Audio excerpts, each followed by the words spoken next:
Alhamdulillah, alhamdulillahil a'udzu billahi minasyaitonir rajim. Tsumma latus'alunna yawma'idin 'anil na'im. Asyhadu an la ilaha illallah wahdahu la syarika lah. Wa asyhadu anna sayyidana Muhammadan 'abduhu wa rasuluh. Allahumma shalli wa sallim ala sayyidina Muhammad wa ala alihi wa ashabihi wa tabi'in lahum bi ihsan ila yaumiddin. Amma ba'd. Fa ya ibadallah, ittaqullah, usikum wa iyaya bittaqwallah, faqad fazal muttaqun. Sidang Jumaat dirahmati Allah. Marilah sama-sama kita tingkatkan ketakwaan kepada Allah Subhanahu wa taala, yakni dengan istiqamah melaksanakan perintahnya dan bermujahadah menjauhi larangan Allah. Mudah-mudahan kita mendapat rahmat dan keberkatan hidup di dunia yang sementara ini dan menuju pada akhirat yang kekal dengan sejahtera. Sebelum meneruskan khutbah, khatib ingin berpesan pada sidang jemaah agar menumpukan perhatian dan jangan bercakap-cakap ketika khutbah disampaikan. Mudah-mudahan pahala Jumaat kita hari ini tidak menjadi sia-sia. Mimbar hari ini akan membicarakan khutbah yang bertajuk tagihan gadget antara manfaat dan mudarat. Kaum muslimin dirahmati Allah, kita hidup di zaman sains dan teknologi. Pelbagai alat yang canggih telah dicipta untuk memudahkan urusan manusia. Salah satu daripadanya adalah penciptaan gadget seperti telefon pintar, internet, komputer, tablet dan sebagainya. Sidang Jumaat yang dirahmati Allah, gadget merupakan banyak pengaruh ke atas manusia. Gadget punya banyak pengaruh ke atas manusia, sama ada yang berbentuk manfaat ataupun mudarat. Kesannya tidak hanya pada individu, malah turut menimpa keluarga dan masyarakat.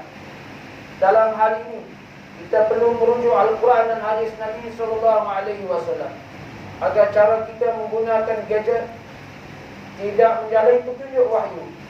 Firman Allah Subhanahu wa taala dalam surah Az-Zariyat, A'udzu billahi minasyaitonir rajim. Wa ma khalaqtul jinna wal insa illa liya'budun. Maksudnya, dan ingatlah, tidak aku ciptakan jin dan manusia melainkan untuk mereka menyembah dan beribadah kepadaku. Surah Az-Zariyat ayat ke-56. Sidang Jumaat yang dirahmati Allah, antara manfaat gadget yang utama ialah memudahkan perhubungan manusia. Dengan gadget, kita dapat menyuburkan tali silaturahmi antara ahli keluarga, saudara mara, sahabat handai. Masing-masing boleh bertanya khabar walaupun terpisah oleh jarak yang jauh dan masa. Selain itu, gadget juga memudahkan kita mencari ilmu dan bertukar maklumat.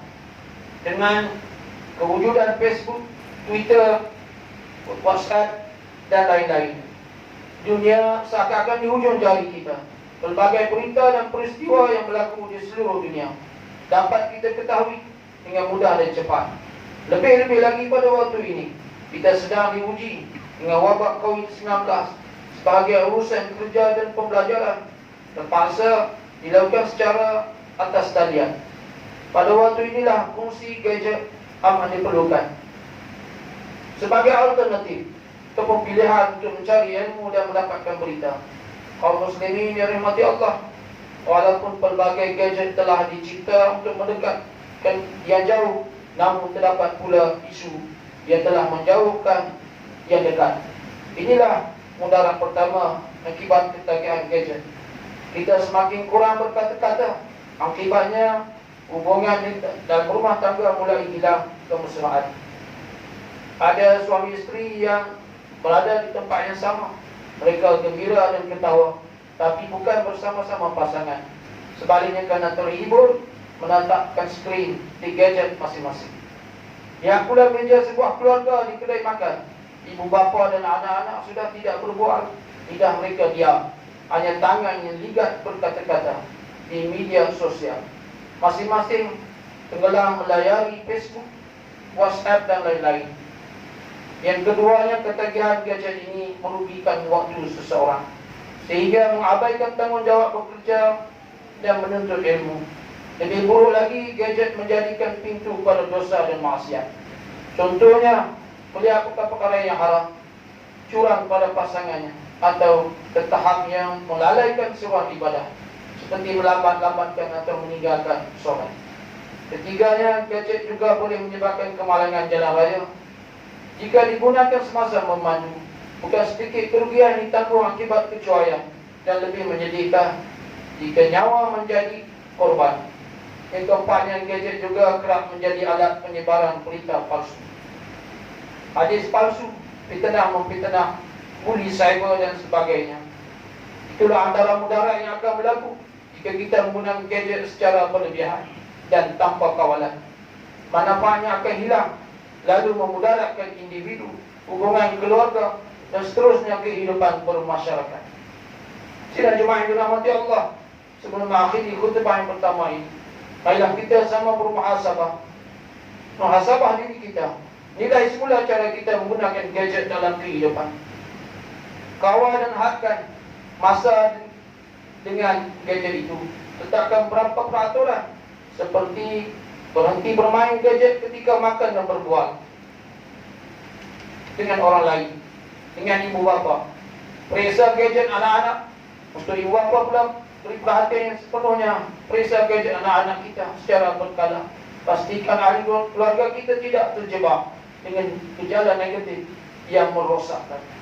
Marilah sesama kita hayati firman Allah Subhanahu wa taala dalam Al-Qur'an Al-Karim. Summa la tus'alunna yawma idzin 'anil na'im.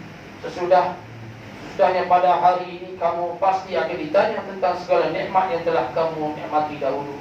Surah Al-Kautsar ayat 8. Barakallahu li wa lakum bil Qur'anil 'azim wa nafa'ani wa iyyakum bima fihi minal ayati waz zikril hakim. وتقبل مني ومنكم تلاوته إنه هو السميع العليم. أقول قولي هذا واستغفر الله العظيم لي ولكم ولسائر المسلمين والمسلمات والمؤمنين والمؤمنات الأحياء منهم والأموات، واستغفروه إنه هو الغفور الرحيم.